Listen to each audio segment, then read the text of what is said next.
Everyone knows Stonehenge. Its towering stones have fascinated the world for centuries. But what if I told you that just a short drive away stands a monument even larger, one so vast that an entire village was built inside it? Unlike Stonehenge, you can walk among its ancient stones, touch them, stand beside them, and wonder why people, more than 4,000 years ago, devoted generations of their lives to building something so enormous. They left behind no written records, no kings, no names, only stones, and one question that has never truly been answered. Why was Avebury built? Long before castles dominated the English countryside, before the Romans arrived, before Britain even existed as a nation, people gathered in the rolling hills of what is now Wiltshire. Around 2850 BC, they began creating something unlike anything the world had ever seen. Not a temple, not a palace, not a fortress, but a monument so ambitious that even today it remains the largest prehistoric stone circle on Earth. Avebury stretches across nearly 30 acres. Its outer circle originally contained close to 100 massive standing stones, some weighing more than 40 tons. To put that into perspective, the monument is so large that roads, homes, shops, and even a church now sit inside its ancient boundary. Stonehenge may be more famous, but Avebury is considerably larger and perhaps even more mysterious. Imagine trying to move a 40-ton stone. Now imagine doing it without steel, without wheels, without horses, without cranes. That was the challenge facing Neolithic builders nearly 5,000 years ago. Using little more than wooden sledges, ropes woven from natural fibers, and hundreds of people working together, they transported enormous sarsen stones across the countryside. Modern archaeological experiments have shown that it was possible. But possible doesn't mean easy. Every stone represented weeks, perhaps months, of planning. Entire communities would have needed to cooperate. Food had to be produced, tools had to be crafted, routes had to be prepared. This wasn't simply construction, it was organization on a remarkable scale, and the monument itself reveals just how carefully everything was planned. A massive circular ditch surrounded the site. The chalk removed from that ditch was piled into a huge outer bank. Inside stood the Great Stone Circle, then two smaller circles, and extending from the monument were long avenues lined with standing stones connecting Avebury to other sacred places scattered across the landscape. Nothing about it appears accidental. Everything feels deliberate. One of the biggest misconceptions about Avebury is thinking of it as a single monument. It wasn't. It was the center of an entire ceremonial landscape. Only a few kilometers away stands Silbury Hill, the largest man-made prehistoric mound in Europe. Nearby lies West Kennet Long Barrow, one of Britain's oldest burial chambers. Ancient processional avenues link these places together, guiding people across the landscape. To modern eyes, they appear as separate archaeological sites. But to the people who built them, they may have formed one enormous sacred complex, a place where ceremonies unfolded across the land itself. And that changes everything, because if Avebury wasn't built alone, then perhaps its purpose wasn't meant to be understood alone either.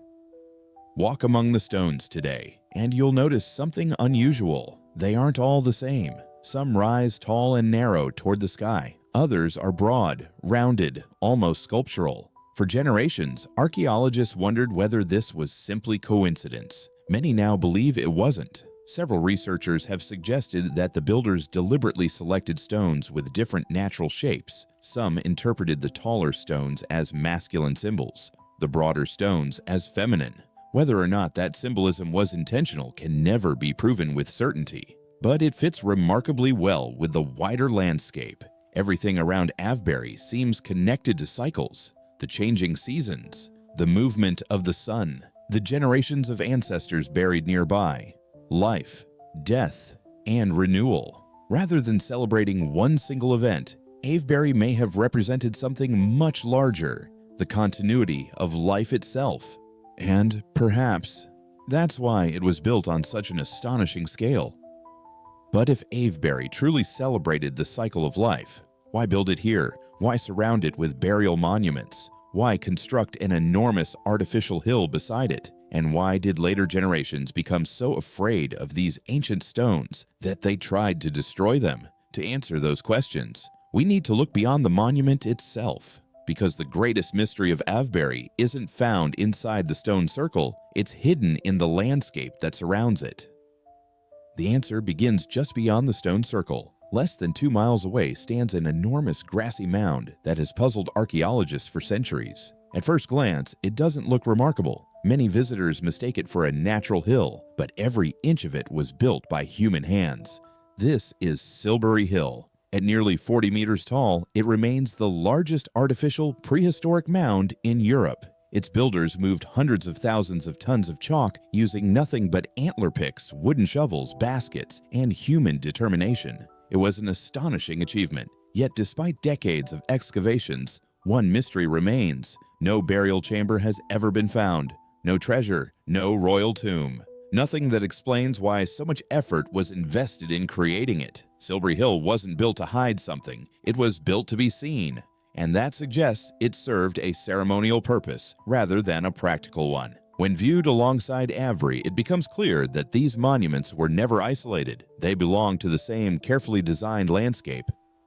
Only a short walk from Silbury Hill lies another monument that changes how we understand this place. Hidden beneath a long earthen mound is West Kennet Long Barrow. Built centuries before Avebury itself, it served as a communal tomb where generations of the same communities were laid to rest. Archaeologists uncovered the remains of men, women, and children placed carefully inside its stone chambers over hundreds of years. To us, a tomb represents an ending, but for Neolithic societies, it may have represented continuity. The dead remained part of the community. Their memory shaped the identity of those still living. Suddenly, the landscape begins to make sense. Here stood a place for the ancestors. Nearby rose a monumental hill, unlike anything else in prehistoric Europe.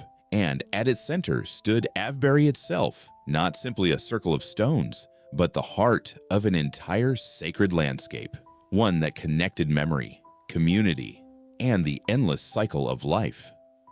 One interpretation has fascinated researchers for decades. Could Avebury have been connected to fertility? Not merely human fertility, but the renewal of life itself. The idea comes from several observations. Many of the standing stones appear intentionally different in shape. Some are tall and slender, others broad and rounded. Some archaeologists have suggested these natural forms may have symbolized masculine and feminine principles. Whether that symbolism was deliberate can never be proven, but it aligns with something larger. The surrounding monuments reflect birth, death, ancestry, the changing seasons, and the rhythms of nature. For early farming communities, survival depended entirely on those cycles. Healthy crops, healthy animals, healthy families. Everything depended on renewal, rather than being a temple devoted to one god or one ritual. Avebury may have celebrated life itself, a place where communities gathered to mark the passing of the seasons, honor their ancestors,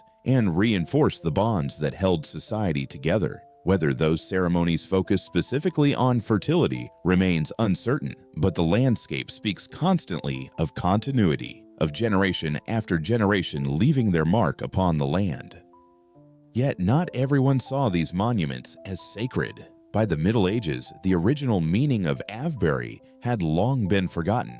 Christian beliefs had spread across England. The ancient stones acquired darker reputations. Some believed they were connected to pagan worship. Others considered them dangerous relics of a forgotten past. One by one, the stones began to disappear. Many were buried. Others were broken apart for building material. Some were deliberately toppled. The monument that had survived for thousands of years came closer than ever to disappearing forever. Then came one of the strangest discoveries in British archaeology. During excavations in the 1930s, archaeologists uncovered the skeleton of a medieval barber surgeon beneath one of the fallen stones. Beside him lay his scissors, coins, and medical instruments. The evidence suggests he had been helping destroy the monument when the enormous stone collapsed, crushing him instantly. In a remarkable twist of history, the very monument he tried to erase became his final resting place. By the early 20th century, Avebury had become almost unrecognizable. Many stones remained buried beneath fields and gardens. Others had vanished completely. It seemed only a matter of time before the monument disappeared from history. Then one man changed everything. His name was Alexander Keeler. Driven by a passion for archaeology, Keeler purchased land throughout the village and launched one of Britain's most ambitious restoration projects. His teams excavated buried stones, carefully returned many of them to their original positions, and marked the locations of those that had been permanently lost. Thanks to his work, visitors today can once again experience something remarkably close to the monument that stood here thousands of years ago. Without Alexander Keeler, Avebury might have survived only in old drawings and forgotten legends.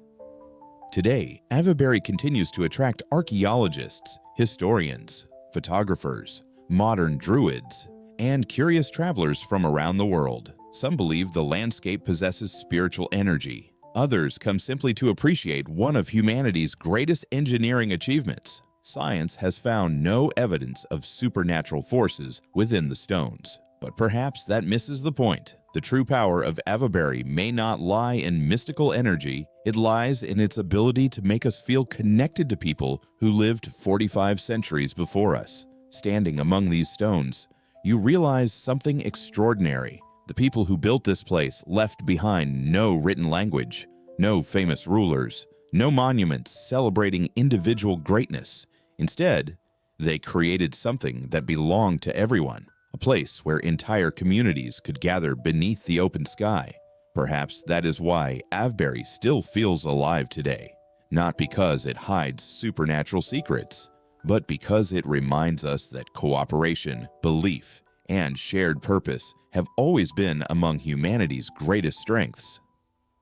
Stonehenge may be Britain's most famous prehistoric monument, but Avebury tells a different story. It isn't a monument meant to be admired from a distance. It was designed to be walked, experienced, lived. Every stone, every pathway, every nearby hill forms part of a much larger vision, one that connected people with nature, their ancestors, and the changing rhythm of the seasons. After more than 4,000 years, many of its secrets remain hidden.